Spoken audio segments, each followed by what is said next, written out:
Cuba celebra aniversario 65 de Palabras a los intelectuales. Discurso del comandante en jefe Fidel Castro Ruz, que sentó las bases de la política cultural de la revolución.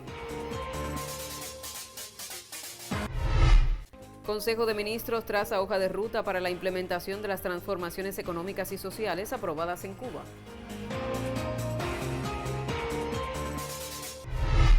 Canciller Bruno Rodríguez denuncia en conferencia de prensa el recrudecimiento del bloqueo estadounidense contra la isla.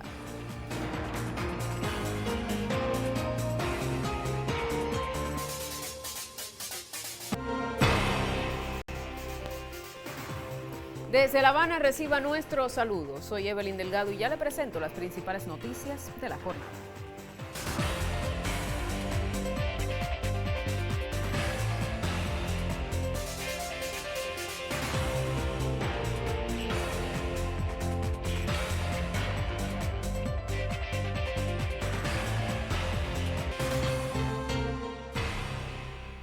Iniciamos con las informaciones. El presidente cubano Miguel Díaz-Canel Bermúdez evocó en su cuenta de X el aniversario 65 de las Palabras a los intelectuales, un histórico discurso del comandante en jefe Fidel Castro Ruz que sentó las bases de la política cultural de la revolución, diálogo, unidad y defensa de la identidad de la nación.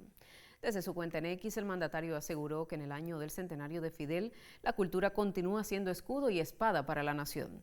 Tenemos un fragmento del histórico discurso pronunciado en la Biblioteca Nacional José Martí el 30 de junio de 1961. La revolución debe tratar de ganar para sus ideas a la mayor parte del pueblo. La revolución nunca debe renunciar a contar con la mayoría del pueblo, a contar no solo con los revolucionarios, sino con todos los ciudadanos honestos, que aunque no sean revolucionarios, es decir, que no tengan una actitud revolucionaria ante la vida, estén con ellos. Dentro de la revolución, todo. Contra la revolución, nada. En la más reciente reunión del Consejo de Ministros que trazó la hoja de ruta para la implementación de las transformaciones económicas y sociales aprobadas en el país, el primer secretario del Comité Central del Partido Comunista de Cuba y presidente de la República, Miguel Díaz-Canel Bermúdez, subrayó: se trata ante todo de salvar la revolución. Con un minuto de silencio a la memoria del comandante de la revolución, Ramiro Valdés Menéndez inició el Consejo de Ministros su más reciente sesión. Como primer punto de su agenda, analizó y aprobó las propuestas para la implementación de las transformaciones económicas y sociales anunciadas recientemente. Un proceso complejo, comentó el presidente cubano, en una situación sumamente compleja que hay que implementar con agilidad. En sus palabras, ante el Consejo de Ministros, el mandatario reflexionó que Cuba está ante un dilema que puede solucionarse y es cómo se le da continuidad a un proceso de construcción socialista en una isla del Caribe que ha sufrido el bloqueo más prolongado de la historia de la humanidad por parte de la potencia más poderosa del mundo. Y eso es lo que nos toca a las generaciones que estamos defendiendo la revolución y que estamos participando en la revolución hacer en estos momentos. Y estas transformaciones van orientadas a eso. Aquí se trata de salvar la revolución ante todo, con la amenaza que tenemos. Estamos defendiendo que ante todo haya protección social en todo lo que vamos a aplicar.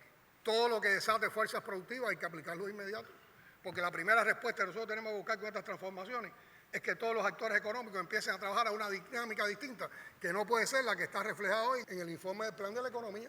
El primer ministro Manuel Marrero Cruz, al presentar la propuesta para la implementación de las medidas económicas y sociales, insistió que éstas deben aplicarse sin burocracia y llamó a escuchar y consultar a los trabajadores y a la población y hacerlo de manera ágil y con responsabilidad. En los próximos días y semanas, es decir, antes de que concluya el mes de junio, y de hecho muchas ya van a estar transcurriendo en la propia semana que está en curso y la próxima, se pueden implementar las siguientes acciones. Sobre el eje temático 1 de los actores económicos, en el caso de la empresa estatal, se van a presentar, y no habría problema ninguno, en todo lo concerniente en la aprobación de las facultades de este sistema empresarial. Descentralizar, que es la transformación número 2, al sistema empresarial la facultad de aprobación de los precios mayoristas y minoristas. Redimensionar las OCDE, facultar a las mismas para la creación de empresas, MIPYME, así como las facultades también que se le otorgan a las empresas para crear sus empresas filiales y MIPYME. El Consejo de Ministros correspondiente al mes de junio, entre otros temas, fue informado del comportamiento estimado de la economía cubana al cierre del primer semestre del año, el cual presenta un grupo de indicadores en decrecimiento debido al recrudecimiento de la política de bloqueo del gobierno de los Estados Unidos contra Cuba, en particular el cerco energético. El máximo órgano de gobierno aprobó también el informe preliminar sobre la ejecución del presupuesto del Estado al cierre de mayo y ejecución estimada en los primeros 6 meses de 2026, así como los informes de liquidación del presupuesto del Estado en 2025 y de las acciones de control a la liquidación. Igualmente fue presentado un detallado informe sobre los resultados en la detección, prevención y atención a menores de edad controlados y fue aprobada la propuesta de asignación anticipada de graduados a la educación superior y de técnicos a nivel medio que concluyen sus estudios en 2027. Lo anunciamos en titulares. El ministro de Relaciones Exteriores de Cuba, Bruno Rodríguez Parrilla, ofreció este martes una conferencia de prensa a 24 medios nacionales e internacionales de 12 países sobre la petición de la isla de realizar un debate en la Asamblea General de las Naciones Unidas pactado para el venidero 7 de julio bajo el tema necesidad de poner fin al bloqueo económico, comercial y financiero impuesto por los Estados Unidos contra Cuba. Detalles con el periodista Carlos Manuel Gallardo. Cuba no es ni puede ser una amenaza para la seguridad de los Estados Unidos, que es una potencia militar y nuclear. Cuba no es una amenaza, el bloqueo sí, reafirmó el canciller cubano Bruno Rodríguez Parrilla este martes ante 24 medios de prensa de 12 países reunidos en la capital cubana. El jefe de la diplomacia también hizo referencia a que hace solo unos días el gobierno norteamericano trató de impedir la ayuda ofrecida por el Programa Mundial de Alimentación, la FAO, hacia Cuba, una operación que quedó frustrada gracias a la comunidad internacional. Escuchemos lo que dijo al respecto. Este programa es de 116 millones de dólares. A pesar de argucias procesales, el gobierno de los Estados Unidos quedó totalmente aislado en una votación democrática en el Programa Mundial de Alimentos. Fue acompañado solamente por un segundo Estado. Asimismo, el diplomático expuso el uso de medios de comunicación de los Estados Unidos para cumplimentar la política de agresión de la administración Trump hacia Cuba, como prueba de máxima presión, intimidación a miembros de las Naciones Unidas, empleando sus embajadas en todo el mundo para perseguir y amenazar a diplomáticos, organizaciones, compañías y grupos de solidaridad que sostienen vínculos con la mayor de las Antillas. El ministro de Exteriores cubano también condenó las sanciones del gobierno de los Estados Unidos hacia la isla como un crimen de lesa humanidad y expuso la confabulación del Departamento del Tesoro para impedir la sesión de la ONU solicitada por Cuba para el venidero 7 de julio bajo el título Necesidad de poner fin al bloqueo económico, comercial y financiero impuesto por los Estados Unidos contra Cuba, con el objetivo de reflejar la magnitud de la escalada estadounidense contra la isla, que incluye sanciones y una posible intervención militar. En Cuba no hay bases militares extranjeras y que el secretario de Estado miente deliberadamente cuando afirma lo contrario. La única base extranjera que usurpa territorio de nuestro país es la base estadounidense que ocupa territorio en Guantánamo. El canciller cubano concluyó reafirmando que Cuba es una nación amante de la paz que cree firmemente en el multilateralismo, que persistirá en mantener la zona de América Latina y el Caribe como zona de paz, no claudicará ante presiones externas y defenderá su soberanía a cualquier precio. Fue un reporte de Carlos Manuel Gallardo para Cubavisión Internacional.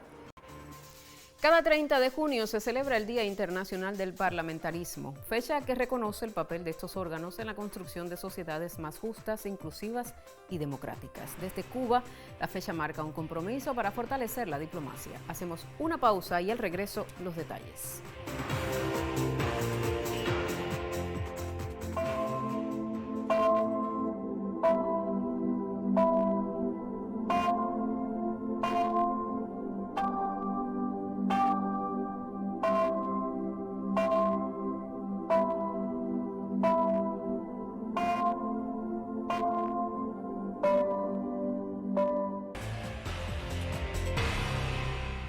El Día Internacional del Parlamentarismo fue establecido por la Asamblea General de las Naciones Unidas en 2018 con el objetivo de destacar la importancia de los parlamentos como instituciones fundamentales de la democracia.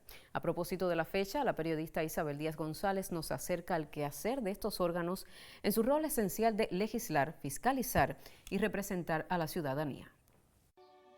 Cada 30 de junio es una oportunidad para reafirmar el compromiso de la mayor de las Antillas con un parlamento al servicio del pueblo que legisla en favor de la justicia social, la equidad y la defensa de la independencia.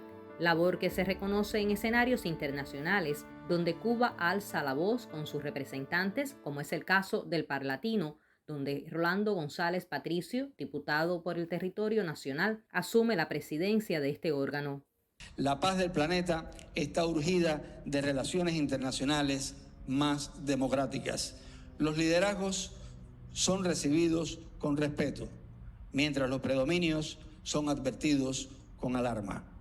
Nuestros pueblos han aprendido desde tiempos fundacionales la importancia de la más abarcadora unión. Es un espacio para reconocer los logros de Cuba en la construcción de un modelo de desarrollo inclusivo en temas de alto impacto, por ejemplo, los de la salud. En el caso que yo atiendo, que es el área de la salud, es importante destacar que en él se discuten toda una serie de problemas relacionados con el tema salud que afectan a nuestra región, que van desde las desigualdades que hay en las diferentes partes o países que conforman la región de América Latina y el Caribe, hasta temas más específicos. Allí, parlamentarios del mundo fortalecen vínculos en un contexto de cooperación y solidaridad internacional, como ratifica la fecha. Creo que Cuba ha sido un ejemplo en todos los temas que ha llevado, porque han sido temas donde se aplica también el desarrollo científico a el tema de la salud. Y ha sido un ejemplo en cada uno de estos temas porque hemos hablado también de problemas relacionados con la salud materno-infantil, problemas relacionados con otras afecciones que afectan a la región. A ello se suma que desde 1976 la Asamblea Nacional del Poder Popular es ejemplo de los debates legislativos basados en políticas públicas que beneficien al pueblo. Bueno, como delegada, como diputada, como presidente de comisión, es un desafío para cualquier mujer, por todos los retos que hay que enfrentar, tanto en la labor diaria como en la familia. Pero a la vez es un trabajo muy lindo, es un compromiso con ese pueblo al cual representa y que realmente todos los días están en función de resolver los problemas del pueblo. Es la voz de las féminas que representan al Parlamento cubano, el segundo con mayor cantidad de mujeres entre sus integrantes, como fuerza representativa en estos espacios de diálogo y construcción colectiva que cada 30 de junio celebra su fecha. Isabel Díaz González, Cuba Visión Internacional.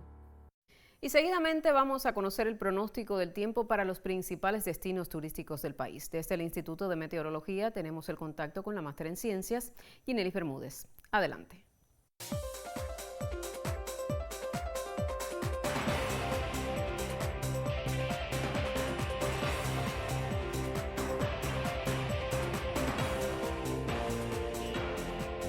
Saludos, es un placer compartir con usted la información meteorológica. Persiste sobre Cuba la marcada influencia de las altas presiones oceánicas, imponiendo una masa de aire seca que ha estado limitando el régimen de precipitaciones. Solo ocurren aislados chubascos en localidades del interior y sur del país, incentivado principalmente por el fuerte calentamiento del día y los factores a escala local. Así de similares se mantendrán las condiciones del tiempo para las próximas horas. Estará amaneciendo con sol y pocas nubes en los destinos turísticos de la región occidental y en la tarde se nublará solo en Viñales y María la Gorda, con aislados chubascos y tormentas eléctricas que serán escasos en el resto del territorio occidental. El día cálido, las temperaturas máximas en la tarde con valores entre 32 y 34 grados Celsius. En los destinos turísticos del centro del país amanecerá con poca nubosidad, en la tarde estará parcialmente nublado con escasas lluvias, con máximas entre 31 y 34 grados Celsius, mientras que en la región oriental se mantienen similares las condiciones del tiempo. Un amanecer con poca nubosidad, en la tarde estará parcialmente nublado, solo se nublará en Bayamo, con aislados chubascos y tormentas eléctricas que serán escasos en el resto del territorio oriental. Las temperaturas máximas entre 32 y 35 grados Celsius. La salida del sol por Punta de Maicí a las 6:20 de la mañana se pondrá a las 8:27 pasado meridiano por el Cabo de San Antonio y comienza la fase de luna llena. En resumen, para las próximas horas, muy poco cambio en las condiciones del tiempo, calor y muy aisladas lluvias. Usted continúe en Cuba Visión Internacional. Gracias por este contacto y avanzamos ahora con otras informaciones. Declarada Monumento Nacional en 2008, la Fragua Martiana es más que un museo en La Habana. Deviene lugar idóneo para recordar y homenajear al apóstol. Hoy, en el aniversario 75 de su construcción, desde nuestro canal, rendimos tributo a uno de los sitios que ha sido escenario de trascendentales ejemplos de la rebeldía cubana.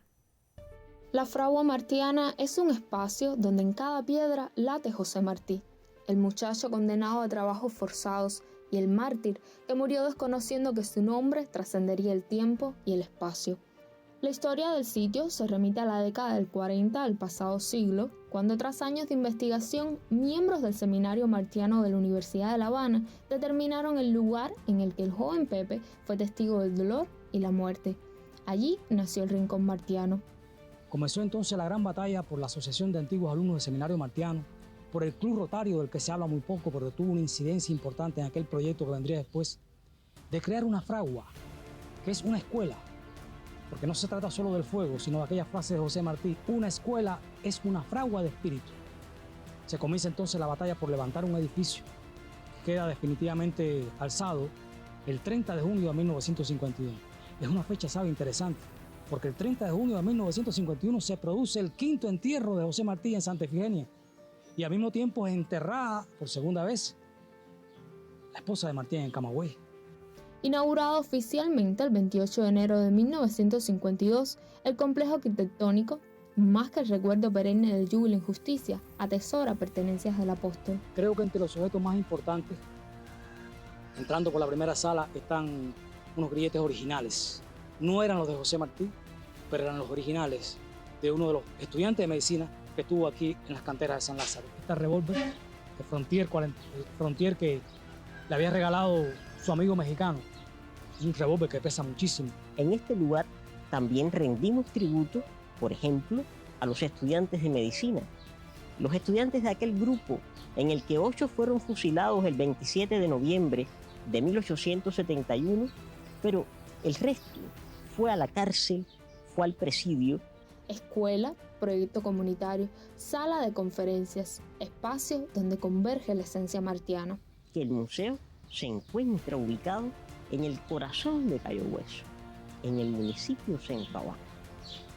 Y ese vínculo, esa relación, a través de los proyectos socioculturales, comunitarios, de los cursos sobre Martí, que también muchas personas de la comunidad reciben en la Fragua Martiana, han recibido durante todo este tiempo, la sede de la Cátedra Martiana de la Universidad, de una de las aulas de la Universidad del Adulto Mayor, de las personas mayores hoy, incluso con un honor tremendo para nosotros que lleve el nombre de una martiana entrañable, Rafaela Chacón Nardi, pero además la ruta del joven Martí, que tantos jóvenes reeditan todos los años desde la antigua cárcel de La Habana y el antiguo presidio departamental hasta las canteras, hasta este sitio sagrado. Pero lo que le da una distinción por encima de todo es preservar eso que los africanos llaman la otá, la piedra, el lugar del dolor, del sufrimiento, donde resurge todo. Creo que el rincón y la piedra, el grito, el sonido, las cadenas, le dan a este espacio una atmósfera que no se parece a ninguna. El visitante curioso descubre en la fragua al Martí que amó y sufrió. Se reencuentra no con las consignas, sino con un hombre que fue y es Cuba. Gabriela Velázquez para Cuba Visión Internacional.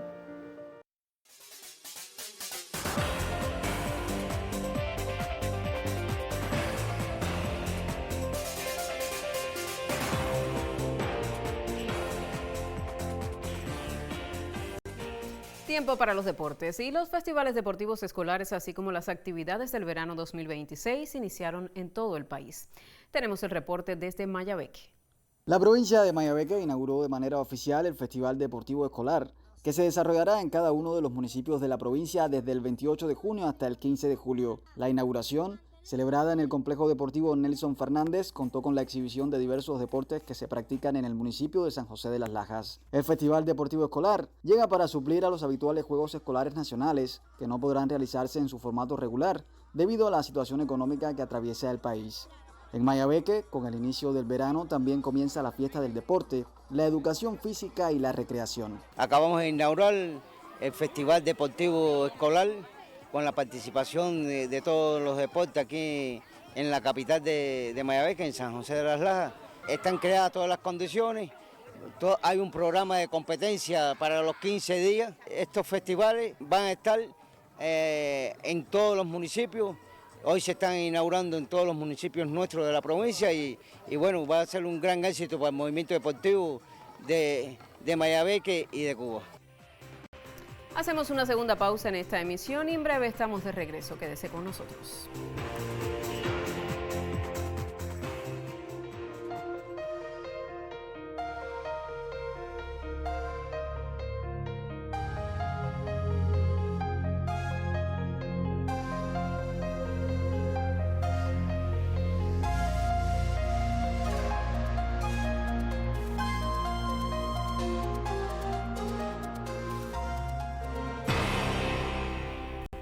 El Congreso Internacional Comunidad 2026, convocado por el Consejo Nacional de Casas de Cultura, se desarrollará los días 5 y 6 de noviembre en formato virtual. El evento se dedicará al centenario del comandante en jefe Fidel Castro Ruz y a los 48 años de la creación del sistema de casas de cultura en Cuba.